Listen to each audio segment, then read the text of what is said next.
Welcome back to Chicagoland for the final round of coverage at the 2022 Word Cup. Jesse Matthews here coming to you from on-site just a few rooms over. Evan's Clinchy's across the street, and rather than across the world, it's just across the continent. We have Sam Rosin joining us for the final round of live coverage. Welcome, Sam. Thanks. Glad to be back this afternoon from New Jersey. Amazing. And your connection is more stable than any of my previous attempts at relationships today, so that is great. What an improvement. Well, I'm hopeful for our sake and for the chat's sake that my audio will stay strong for this 50-minute game.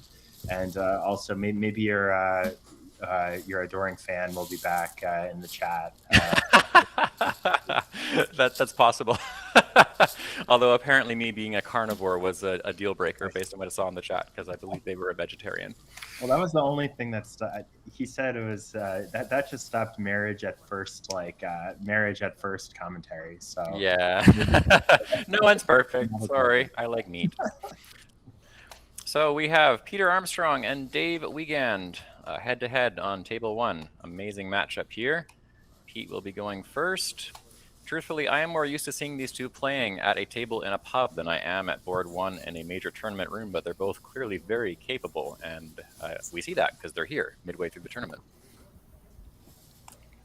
I feel like we've had that comment about like 5 different matchups today. Like, oh yeah, these people play at pubs in Portland and drink beer. It's just like a constant theme between Pete, Dave, Conrad, et cetera, et cetera. Well, with Dave, I was wondering before this round if he might lay claim to the strongest player who hasn't won a world championship. There's probably others, maybe Ganesh, maybe others I'm not thinking about. But when I think of Dave Wiegand, I think of maybe the strongest. That's something that comes to mind for me. Yeah, I buy it. I mean, I think a lot of people, when they talk about the best players in the world, they name Nigel, Adam Logan, David Eldar, and then Wiegand is right there. And out of all those names, he's the one that hasn't won it. You're right. He's due. Next one's his.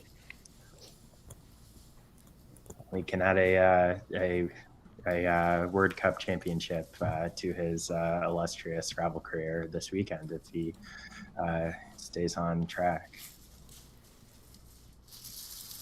And so far, we've seen some extremely strong play from him at board one. Well, Pete makes a horrendous mistake on the opening move. He plays vertically. Depending on who you ask, that's either the best thing ever or the worst thing ever. Way.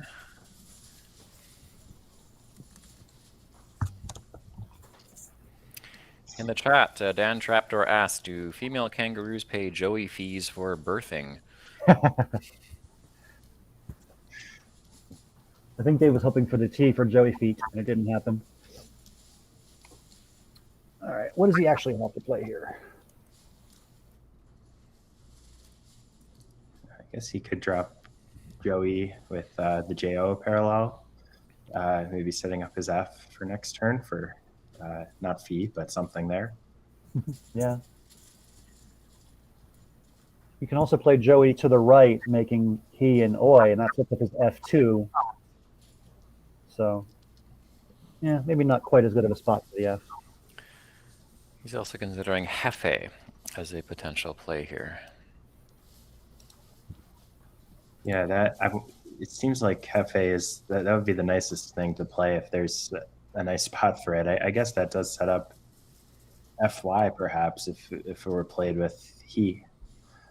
So maybe that's sacrificing some points, but keeping a more dynamic leave than FE.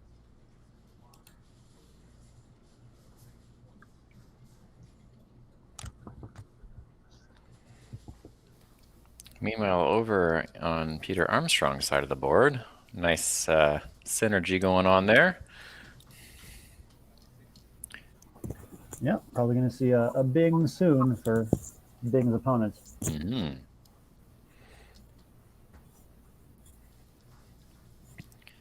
Chequezinho says there's a bar in Chicago called El Jefe.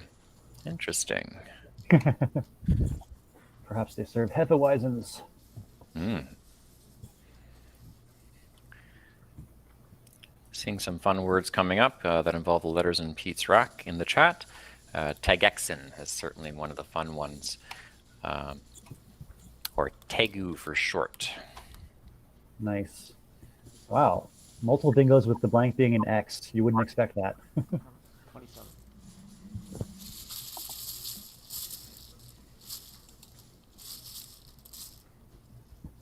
Question now is if there's any with the obvious question, I guess, is to score any with the Y, spanning the 2 double word scores. I don't see one, and he might just have to settle for something a bit lower scoring.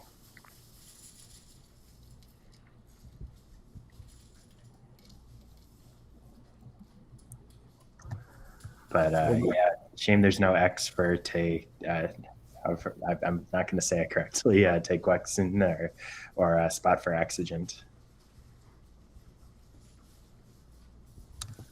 Yeah, I was looking at that spot through the Y as well. I'm going to steal a joke from Adam Logan, who said this during the Kenya broadcast. He said, I don't see a bingo, and Zizva doesn't see a bingo, so I think there's probably not a bingo. Great Adam quote. I will say, from someone who has had Adam in the room at Canadian Nationals finals before, when it's more of there's a presentation system that's used, where there's usually 2 people in the room that provide discussion and commentary of sorts and to engage the people sitting in front of them. And Adam is scary good at how fast the words come up as soon as he sees the letters on the rack and discusses possible plays. It's quite frightening, actually. Just how good he is. Yeah, he's faster than me, and I'm using Quackle. Aaron Bader asked, did Adam have to withdraw from the tournament? Unfortunately, yes, and Adam did share publicly that he tested positive for COVID, so he is isolating in his room. And we've got Allison Anderson, our co-director, bringing him tests and delivering them right outside his hotel room door. So he's testing and hoping that he'll test negative so he can re-enter the world.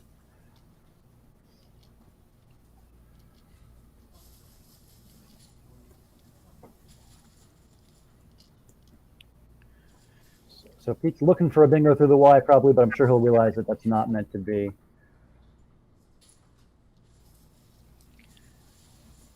He's got some sevens. Or sorry, go ahead. Just if he might, the best thing I'm spotting is something like integer and JOR with the R blank. Is he going to have to settle for a 70-something scoring play like that rather than it doesn't look like anything with Joey's or the Y? Yep, exactly right. Yeah, the best play he has is Beignet, making Jot, because that scores 1 extra point if you're doubling the T instead of the blank. But yep, 75 is his maximum here.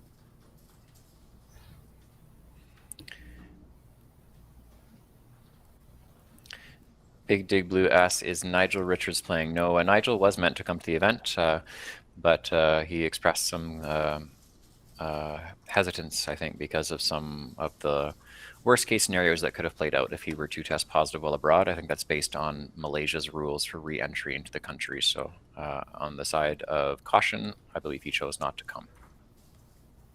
Yeah, I think to re-enter Malaysia, if you're tested positive, you got to quarantine for like 2 weeks at your own expense, and that's like a lot of expense. So understandable decision there. Net Donna asks, ever hear Norm's Scrabble story? I'm not sure what you mean by that. Maybe you can elaborate in the chat there, Net Donna, what you mean by that. Oh, I've heard this. That's very funny. Norm Macdonald, the comedian, has a story of, I think he was staying at a B&B, like an old school B&B, and I don't remember exactly the story, but it was very humorous, and I think he struggled through his Scrabble game, but I had a great story to tell afterwards. So Netdonna probably have better better recollections than I do about his exact experiences at that. I think it was maybe a Canadian Airbnb. Apparently the guy was cheating, says Netdonna. And Dave is happy to see that N indeed, as was mentioned earlier in the chat, for Forlent. Very nice.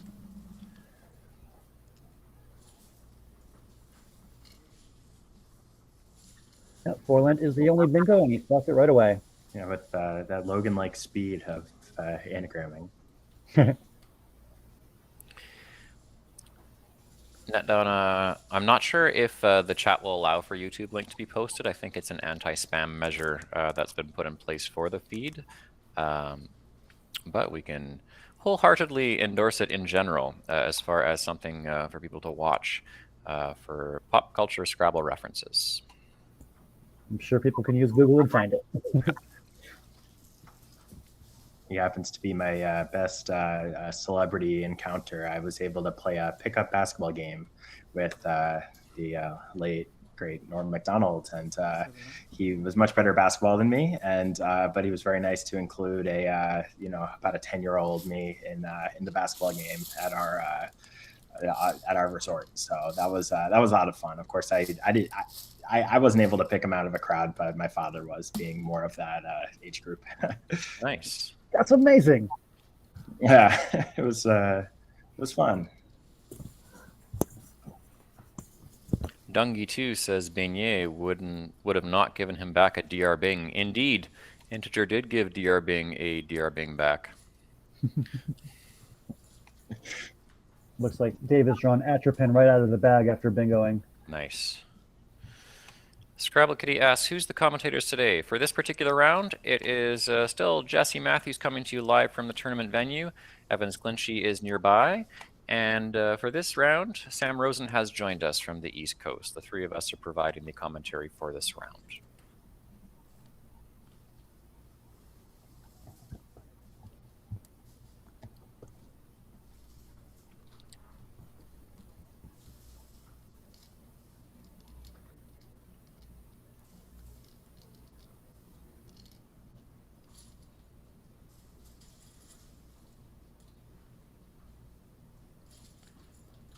What Eggman? I might just be making that up from the Beatles. I don't know. I know Yegman, but he's got to find a way to clear out some of these consonants. Such a clunky rack. So, it'd be great if he could play both the G's. I don't know if there's anything that accomplishes that. You fooled me. I was like, oh yeah, Eggman, nice find, and then I checked it and it was not good. So I was tricked. Let's see. Actual valid words. You can't really use the G's very easily. You can just play cog for 12 and keep EGMNS. That's okay, I guess. Hope for your eye for the ing. Yeah, if you have EGIMNS, that's really good. So you're one eye away from a nice rack. I mean, you can play something like Gem, keeping CGNS, more points, but a really shaky lead. I don't know. Oh, that seems like it might be worthwhile to keep pace with Dave, who's, well, we know that he's going to bingo, but yeah, I think that he'll bingo in the next few turns. But hi, Scrabble Kitty. This is Sam Rosin from broadcasting from New Jersey, and happy to be with everyone.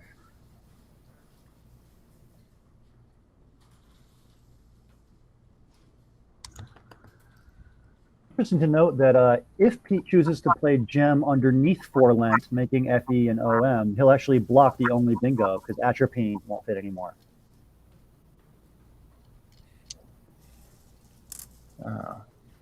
Or Cog would Cog maybe also do that same thing. So maybe they'll be lucky if that happens for him.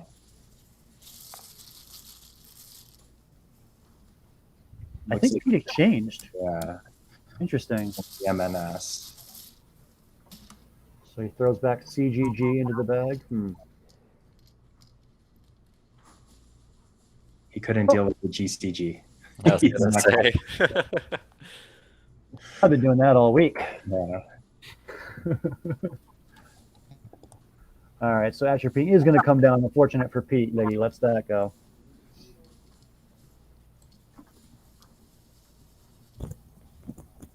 Oh, and his exchange picks up the Q. That's even worse news for Pete. Yeah, especially on this board where he's doesn't look like he's going to have anywhere to really play it. Yeah, this looks unpleasant.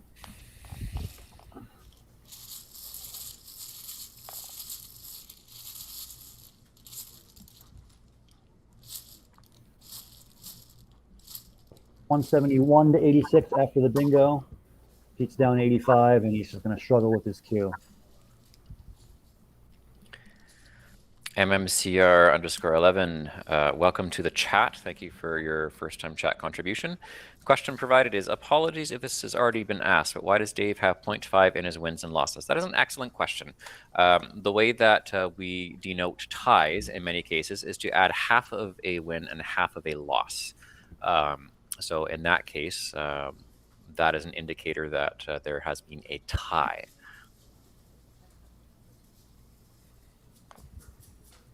Yeah, Dave had a game against Evan Borowski the last round of yesterday, round 14, and he had a 472-472 game with Evan. That was an epic battle there.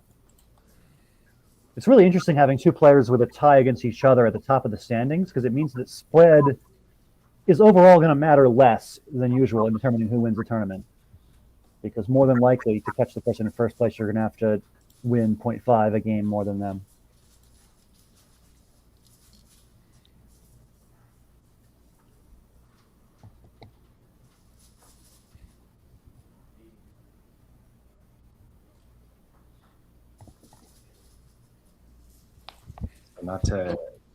So Pete will have to not only beat Dave, but beat Dave even more times than he would have to with his as his spread would have been able to overtake Dave's otherwise. If he's still, I know, even after last round, he must still be in the spread lead or near the spread lead of the tournament. Yeah, these two guys have the two best spreads of the whole field. Dave's at 12.57 and Pete's at 12.25, so almost identical.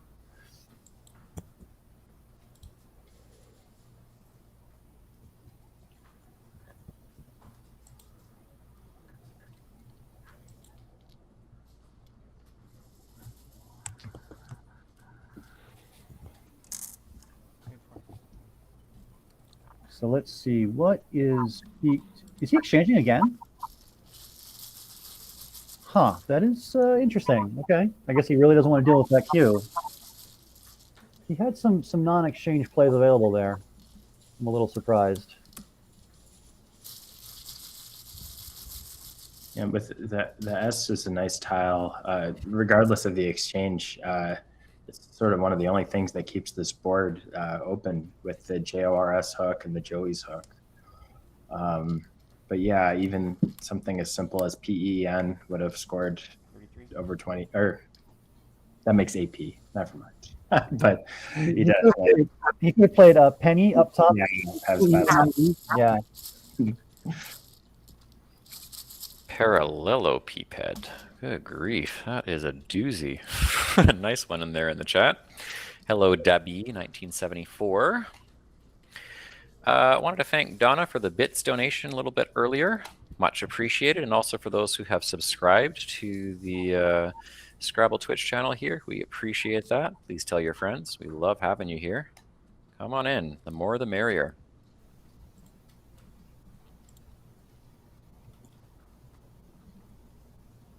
Well, Sam, can you guess what the best play here is by static evaluation?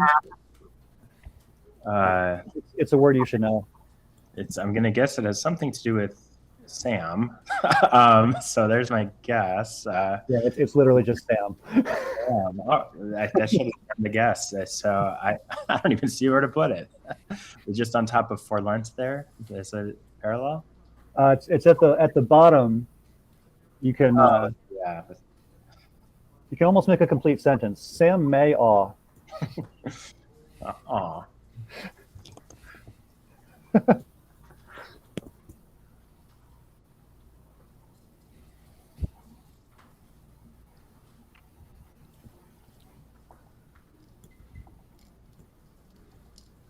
Sam May Uwu as the variation there from Aaron Mayer. Aaron, we're thinking uwu should be a pretty high candidate for addition to the next dictionary update. I will be very, very pleased to see it. Even more useful than iwi. Uwu would be really excellent. All the worst combination played off at once. The woo. Yeah, that has been how WU has been referred to when drawn together, the dreaded woo. But the uwu would not be quite so dreaded, assuming you can play it. Well, I'm not exactly sure what uwu means, but I am uwuing a bit over the rack that Dave has drawn because it looks like he is going to bingo again with something like aviators, unless Dave gets in the way of, or excuse me, unless Peter blocks that. I don't know if there's another spot for his bingo. I, of course, would love an aviation word, as biased as I am. Yes, of course. Well, we had the jet-assisted takeoff last round, right? So We did. My credibility as an aviation employee would be online if I didn't spot that one or know what that was. Aaron, I believe that was posed a little bit before you arrived as a question. Resignations are not allowed.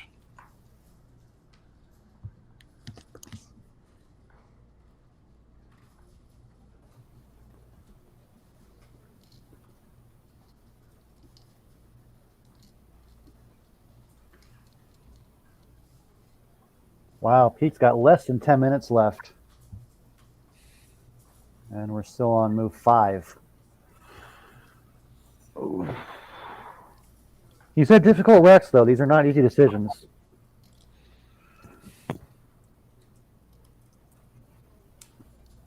He's probably frustrated that he can't find a bingo. There just is none. It's not his fault. But it certainly looks like he should have one. Being down by, one to two bingos, it's going to be 3 bingos after. But being down by that amount, it's worth. That's the time it seems like people want to take their time to try to find something that's going to get them back into striking distance, or may get them into striking distance eventually. Yeah. Well, at least he scores 32 there. That'll get him, within 100, temporarily anyway. Foundry, I'm loving these definitions. Is this coming from Urban Dictionary by any chance? I'm just guessing based on the latter half of both of those definitions so far. I think jorts is a well-known term at this point. That's been a thing for like a decade plus. Scrabble Kitty says, I like this foundering bot. Cool, you're hired. Urban Dictionary bot, I could see going very, very poorly depending on some of the word definitions that are searched for. But I do like this this semi-robotic definitions that Foundering is bringing to us.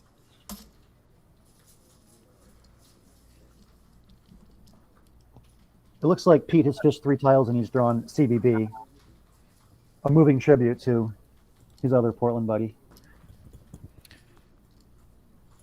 Pete's going to need some Urban Dictionary words or something because he's not drawing the Scrabble Dictionary bonuses. So it's gonna be tough to come up with much to get back. Well, as we said, spread's still important, so every point counts. But in terms of actually winning this game, he's very uphill battle.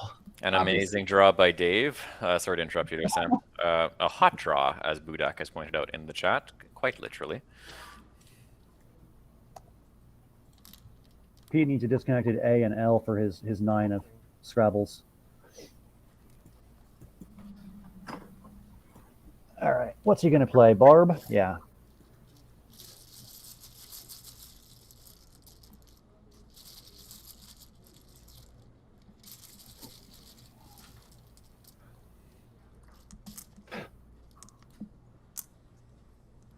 No thought for caffeine, but there is one bingo playable. Who can find it?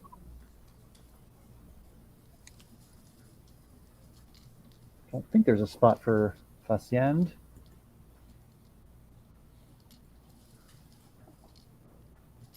So I'm looking through the L and through wall, or maybe through the I and integer. but I'm striking out on finding this bingo, I think. I guess I'll keep looking until someone in chat finds it.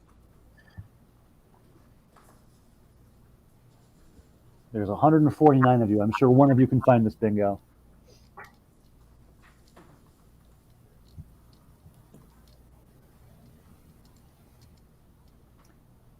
think the hard part for Dave is to just go through all the possibilities and eliminate the possibility of other bingos besides just the one. It's a pretty interesting rack, and there's a lot of things you got to iterate through.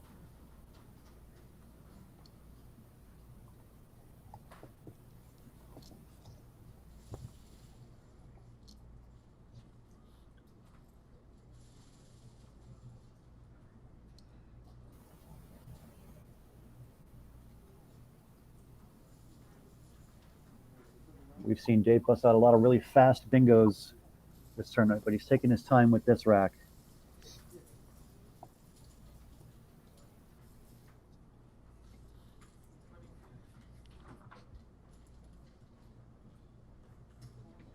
Meanwhile, it looks like Pete has drawn yet another rack that looks like a bingo and just isn't quite one. That's got to be really frustrating for him. He's got all these DIST type leaves and just can't quite get there.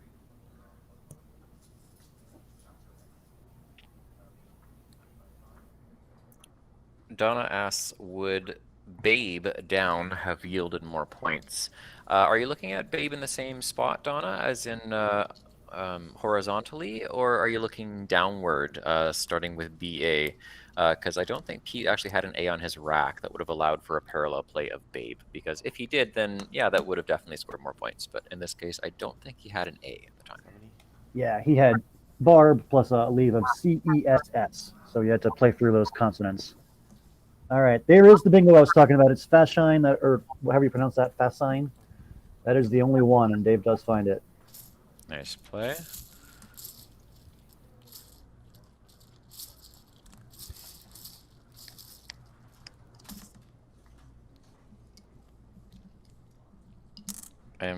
Wow, okay. Yes, I was just looking up that definition, and I can see exactly why it was bleeped. Yep, I just checked it in Joseph too and was like, Wow. oh, okay then. Oh boy. A very British definition, clearly.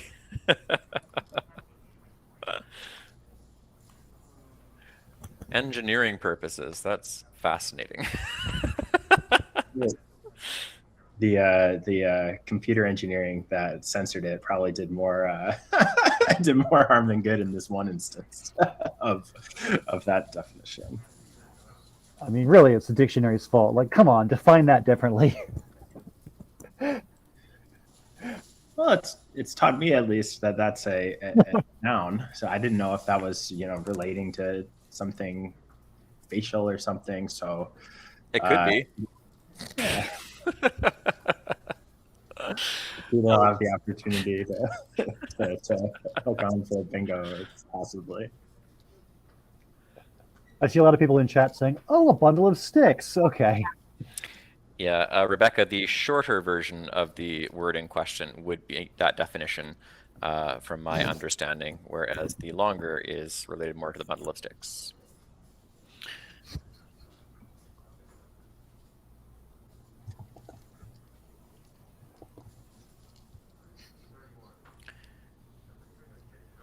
Yeah, so as I was saying, Pete once again has this agonizing rack that looks like a bingo but is not one.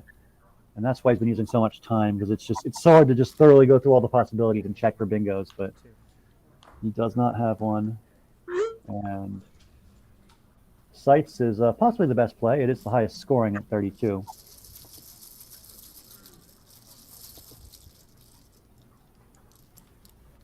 Dave has drawn all of QXZ at the same time. That's fun. Strong draw. When you can play the Q and get for 70 points, it's really fun. So he's just having one of those games where everything's going right for even better than Evan's game last round. The scary part is that the two players on this table have by far the biggest spreads in the tournament, and it's just scary that Dave is doing this to Peter. It's basically Yeah. the same spread. Yeah. It's gonna so with there'll be 10 rounds to go after this, so anything can happen in a Scrabble tournament, as Dave would as Dave would tell anyone as well. But will only bolster his chances, obviously.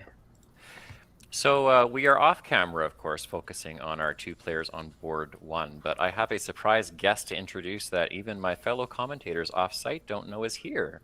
What? Yes, I have someone to introduce to you, a legend within our community. And if you can hear that and know that voice, you cannot mistake who this person is. I am joined on my left in studio for the rest of this game by the one and only Jeremy Conman. Why, hello there, Jen. It's a pleasure to see you, and quite a surprise to be here. Oh my God, we're on camera. Well, we are, but we're technically off camera. So this is the feed in the background. I'm just explaining this live as we're on the Twitch stream. We are broadcasting to Twitch. I see we have two heavyweights on the board here. Yeah, I will put my microphone. It's from, sorry everyone, it's from my headset today. I'm a pretty loud guy. I think they'll hear me. How are we doing there? Excellent. You know what I can do? Director is changing my audio mic source. Okay. All right. I'm assuming that will change me to laptop mic. Jeremy, go ahead. You should be more audible now. Okay, well, I'm delighted to be here. I thought as long as I was in the area and this was going on, I'd pop in and say hello. And to see Pete and Dave on board one, I mean, you can't get a better matchup than that. Although, looking at where the score is right now, I can only imagine who's drawn all the tiles. Yeah, the doctor. Yes, and he doesn't. He's not the guy that needs to do that. So, of course, Pete, a very strong player in his own right. And to that effect, let me show you the standings list. Jeremy hasn't seen this yet, so I have not. Have a look at the people with the two biggest spreads. No, well, look at that. Pete and Dave. Well, we know Peter's is going down quite a bit, and Dave will still be at the top of that list. Yeah. So, Look at that gap, hey? wow, that is impressive. I mean, really, I think anybody who knows Dave Wiegand knows it's not a surprise, but it's still impressive. He's doing it hi Jeremy, Sam Rosin here, and he's doing that weekend thing where he finds the bingos, and he I'm not I don't know if you can hear my audio, but he's doing the Dave Wiegand thing where he draws the bingo and then he finds it immediately and then he plays it immediately. So. Yeah, he can now hear you, Sam. I forgot that it wasn't feeding the audio through my laptop correctly. Now we're just explaining that, as the score suggests, Dave Wiegand is doing the Dave Wiegand thing of drawing the bingo, finding the bingo, playing it, as quickly or more quickly than others would. So he's doing that thing that we all respect, I guess. Yeah, I mean, with 15 and a half minutes on his clock and almost 500 points already, clearly he has not taken long to find those bingos in this game.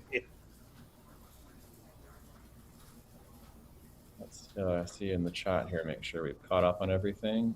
Yeah, Donna's mentioned Pete's gotten lousy draws. Yeah, I would very much agree with that. Yeah, Rebecca's mentioning that we could barely hear you before, but now we're good there. Let's see what else. Okay, play-based discussion. Lurex has been suggested by Jequezinho. Definitely would score a fair bit down there.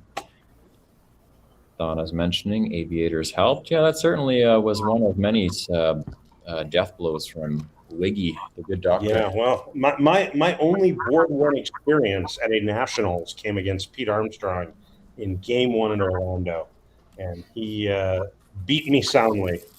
And by lunch, I was at the last table. Oh no! So I went literally from table 1 to the very last table of Division 1 at Nationals. I believe that was Orlando 2008. So. Oh wow! I wasn't sure which of the two. Yeah. 2008 was the one I played in. Although I played a legend in my first game after lunch. I played Mr. David Gibson for the first time. I was going to say that was the Nationals when Gibson started like 1-6, right? Well, I was the inspiration, I like to think, to him, going on to do so well. In fact, he started out, he had lost all 3 of his games in the morning, as had I, and we were paired together after lunch. And I saw him eating lunch at the board we were going to play at, the last board of Division One. And he was looking at this old tattered dictionary, which he was legendary for walking around and studying. And he was eating a sandwich he had in a bag. And I went up to him and I said, and I had never met him before, and he had never met me. We didn't know each other. And I had actually played more tournament games than him because he had not played very frequently. And I went up to him and I said, listen, I hear that you're not having a good tournament. I want you to know, as somebody who's played a little bit more than you, I started out at table 1 today, so I've been at the top of this division. I think I've heard you're a pretty good player, and you've got potential. And if you stick with it, you're going to do okay. And he looked at me, and he couldn't believe I was saying this to him. And he's like, do you know who I am? And that's the look he had on his face. And I said, by the way, I do know who you are, and I'm kidding. And then he just laughed. And he proceeded to beat me worse than I've ever lost at a tournament Scrabble game in my life. And then he won his next 17 games and finished second in that tournament. So, yeah. That's one of the best comebacks in Scrabble history. Him finishing in 3rd place in that tournament. So having that story to tell is, clearly you were some inspiration there. I mean, obviously. No, he was such a wonderful guy, though. He actually invited me up to his home after that, and I took him up on it. I went up to South Carolina, spent a night there. We played a series of games. We went out to dinner. It was a wonderful, wonderful experience. So just one of the many benefits besides learning words and playing the game that Scrabble gives to you. Looks like we've got some feedback. A+ story says Jequezinho. Thank you for that one, Jeremy. A little bit of discussion from people about some of the words on the board as well, complimenting capas as a nice play. Well, that is a nice play. Yeah, a nice little overlap there. Someone has asked about ZE. That was a newer word added to the Collins Dictionary recently. It is a pronoun that is used by people who prefer to use it. And then Lise asked if that was integer on the board with a blank R. That is correct. That blank is an R in that word right there. I'll tell you, the adding of ZE, now you got ZE, ZA, and ZO. Might be time to make the Z worth a little, maybe an 8-point Z in the Z, instead of a 10-point tile. I don't know. Yeah, it's definitely something people have talked about before. And Rebecca's looked for Zir as a definition, and that's actually something that I wondered about, given that Zay and Zir are both considered as frequent as far as other preferred pronouns. I really am not sure why Zir never made it. It's highly inconsistent. True. Yeah, I wouldn't be surprised to see it there in the near future. I think so. I would say Zir is probably high up there as one that would get added fairly shortly. Oh, nice reference. Zir is short for Zamfir. For anyone who knows me from a long time ago, that is a famous phony I played on Dean Saldana way back in a Calgary tournament almost 2 decades ago. Did it stay on? It actually did. Then there you go. That's all that matters. It was my opening play against Dean Saldana, and I had plays like Mirza or Zyram to go down the board, but I put down Zamfir just because I'd seen the word before, but I just didn't know why. And I'm not old enough to know who the pan flutist himself was, but a lot of people around couldn't help but break out laughing as soon as Dean held and finally accepted it after some time. I mean, you got to do what you got to do. One of the very first club games I ever played, I didn't know anything about tournament Scrabble or bingo stems or anything. One of the people I was playing had a tile bag that had Satine blank on it. Obviously being the most common bingo stem, but I thought Satine must be a word. I had Satine blank in my rack, so I just decided to play Satines. Oh no. Yeah. Yep. They knew I was a rookie at that point. Whoever came up with the stem, that Tissane would have been a better move than having. I learned that shortly after that. Yeah. Net Donna comments, Peter's going to need a beer after this. Yeah, it's definitely getting to beer o'clock quite rapidly. Absolutely. And Peter is from Portland, so he he has a wide variety of tasty brews that I'm sure he can choose from. Yes, and we were actually mentioning before you arrived here that usually we typically would see Peter and Dave competing at a pub, informally in the Northeast in Portland, playing Scrabble there. But in this case, the beer's coming after the match, I would be pretty sure, Well, given how things are going. Hikezinho says this game is traumatizing. Yeah, it definitely would be for Peter. I'm agreeing with that. yeah, I mean, this is. It's sometimes you just got to throw your hands up and say, "There's nothing I can do."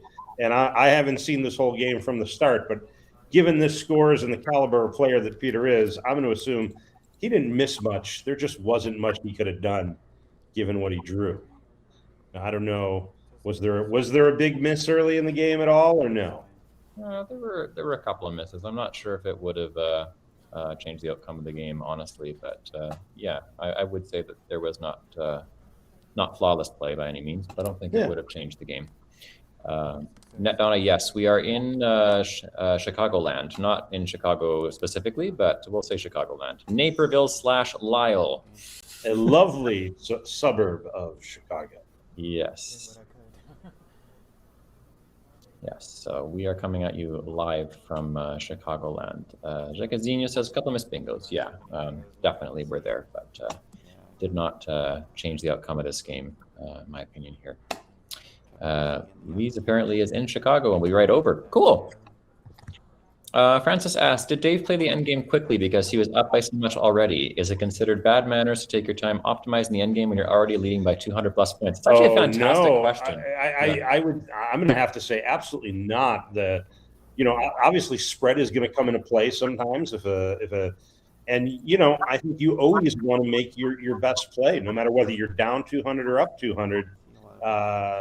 You never want to play careless. So I don't think that would ever be considered, or shouldn't be at least. Yep, no, perfect answer. Form. Completely agree. That's a perfect answer. No, it's not considered poor form at all, Francis, for all the reasons Jeremy said. Absolutely take your time to do the optimal endgame. Let's just see what else we have here to make sure I have not missed anything else. Troubleshooting things there, word definitions. No, I think we got all the things in the chat there. Sam and Evans, any thoughts there? Took a break from story time. It's obviously a one-sided match. Is this Sam Rosin? Yes. Yes. Sam. I heard Sam. I didn't even look. I even introduced myself by both names. I said, "Hey, it's Sam Rosin." I'm not that 9-year-old kid in Chicagoland at the Arden Cup of 20 years ago. Which is when I first met you, Sam Rosin, and wow. Yeah, I was lucky enough to be able to join for this final game, and broadcasting from New Jersey. So New Jersey, okay. You're not in DC anymore then, or I'm about to move back there, and it's been a few years, and then I'm moving back to Washington. So excited to move there sometime in the next month or two and rejoin be back in the capital city and also rejoin the Scrabble scene there, of course. But someone asked if I was retired. I said I'm on hiatus from Scrabble. So maybe similar. Every good player takes a hiatus, and in my case, sometimes mediocre players take a hiatus. So. Right. All right. Evans, just before we wrap up for the day on the coverage here, any thoughts from you just regarding, obviously it is a one-sided game in this case, but anything that stood out to you as far as this game? Yeah, I mean, it was just an incredibly strong start from Dave. I mean, he got 2 bingos in his first 3 turns, and it was basically over from there. I mean, Pete was struggling with bad racks. Just want to say that overall it's been an incredible performance from Dave Wiegand from really start to, not start to finish, but start to now. He's won 17 and a half of his first 21 games, which is just incredible. He is just smoking the whole field right now. So we're going to find out tomorrow whether anybody can even make it a competitive fight. But right now it is just Dave lording over this field. It's been really, really impressive to watch.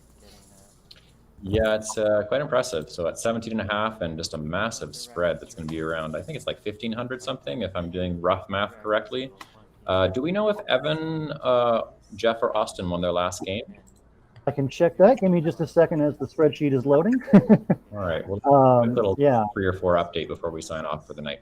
Yeah. Remind me which players you're asking. Sorry. Looking for Dave Wiegand we know is at 17.5, but if we could get for Jeff Tebano, for Austin Shin, and for Evan Borowski as far as where they're All at. right. So Jeff lost to Will Anderson. Okay. Austin.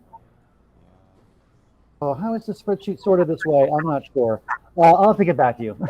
Okay, that's No, I mean, Austin does never stop scoring, from what I understand. So that has been a thing. That is true. All right, we'll just say that Dave is safely in the lead over the field. It could be a minimum of 3 games, assuming Evan won his last. Otherwise, it'd be even more than that, depending on how it goes. So for now, we're going to sign off for the evening here from Chicagoland. Thanks again, Jeremy, for being our surprise guest. yeah, thank you for letting me pop in. I didn't want to disturb, but I enjoyed it immensely. Yeah, and also to Sam for joining us this evening to provide his expert analysis. We appreciate you, Sam. We'll hopefully see you again tomorrow. And then Evans and I will sign off for now. We'll be back at 9:30 local time tomorrow morning for the next round of coverage, hopefully with some incredible Scrabble action here, and then some more of our remote commentators from all over the world. This is Jesse and the entire team signing off. We'll see you tomorrow morning, 9:30 Central Time. Take care.